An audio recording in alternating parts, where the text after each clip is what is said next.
The Bender family, bleeding Kansas one body at a time. Kansas was known for violence and bloodshed in its early history. The intense and bloody rivalry between abolitionist and pro-slavery forces earned the territory the nickname of Bleeding Kansas even before it was granted statehood. Even after conflicts over slavery were a thing of the past, Southeast Kansas in particular was known as a rough and tumble area.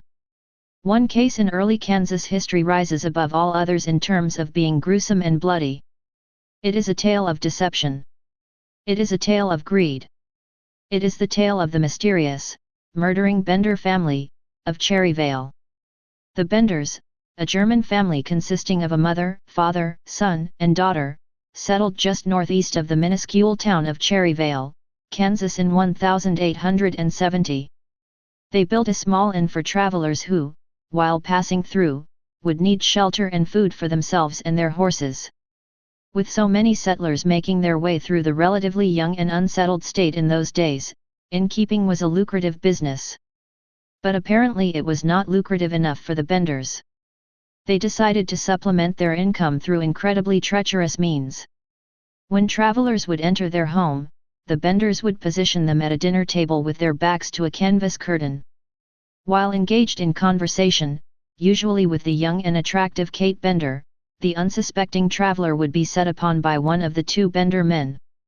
He would emerge from behind the curtain with a hammer, raining blows down upon the skull of his victim. Then, all four of the Benders would loot any money and possessions on the victim's person, would slit his throat and mutilate his body, then would dump him through a trapdoor into a well-like enclosure beneath their house. Later, under the cover of darkness, the body would be removed and buried in the Benders' orchard out back. Soon the Benders craved more victims, and began preying upon the townsfolk of Cherryvale. Kate Bender hung posters in town proclaiming herself Professor Miss Katie Bender. She claimed to have supernatural powers that allowed her to cure blindness, deafness, and other infirmities. She also claimed to possess psychic abilities, including the power to communicate with the dead. When she would rope in those hoping to heal their diseases or contact their deceased loved ones, the Bender men would set upon these hapless victims in their usual manner. In all, the Benders murdered 11 people. Among them was George Lochner, who was murdered in the usual fashion, as well as his daughter, who in a truly disturbing incident was buried alive with the mutilated corpse of her father by the Twisted Bender clan. The Kansas City Times described the discovery of her body. The little girl was probably 8 years of age, and had long, sunny hair, and some traces of beauty on a countenance that was not yet entirely disfigured by decay. One arm was broken. The breastbone had been driven in. The right knee had been wrenched from its socket, the leg doubled up under the body. Nothing like this sickening series of crimes had ever been recorded in the whole history of the country. There were others who in hindsight realized they just narrowly escaped being killed by the Benders. One man, William Pickering, refused to sit with his back to the canvas because it had stains all over it at the height of a seated man's head. Kate Bender became angry with his protests and threatened him with a knife, at which point he fled the premises. A Catholic priest stopping at the inn told the Benders he had to tend to his horse after he saw one of the male Benders hiding a large hammer in the room out of the corner of his eye. He rode away and later realized how lucky he was. After the disappearance of a prominent local doctor in 1873, residents began suspecting the Benders of foul play. The Benders, in turn, up and left, literally disappearing overnight. Soon after, 11 shallow graves were discovered in their orchard. The entire nature of the murders was soon uncovered.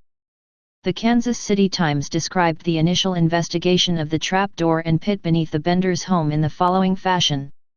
The men groped about over these splotches and held up a handful to the light. The ooze smeared itself over their palms and dribbled through their fingers.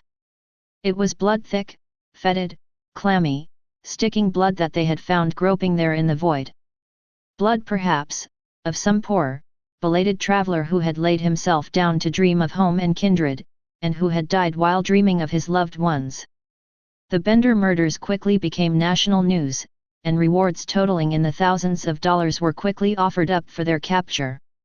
Surprisingly, the fate of the Benders is unknown. Rumors quickly sprung up that a posse captured and hanged all 4 members of the family, who today are believed to have not been related at all. Apparently this was just conjecture, and no such posse found or killed the murderers. Perhaps because of these sensationalistic and widespread claims, the Benders were able to avoid the long arm of the law. In the early 1880s, 2 females thought to be the Bender women were brought from Illinois to Kansas, but were released after a short period, as it was impossible to prove that they were in fact part of the murderous Cotter from years before. Some rumors say that the Benders were killed by other criminals. Simply put, the fate of the Benders remains entirely a mystery. Today, little remains to remind us of these macabre incidents of Kansas's past. The inn was destroyed soon after the discovery of the bodies as souvenir hunters combed and dismantled the building. A marker does stand on US 169, near the former site of the inn, which describes the incidents.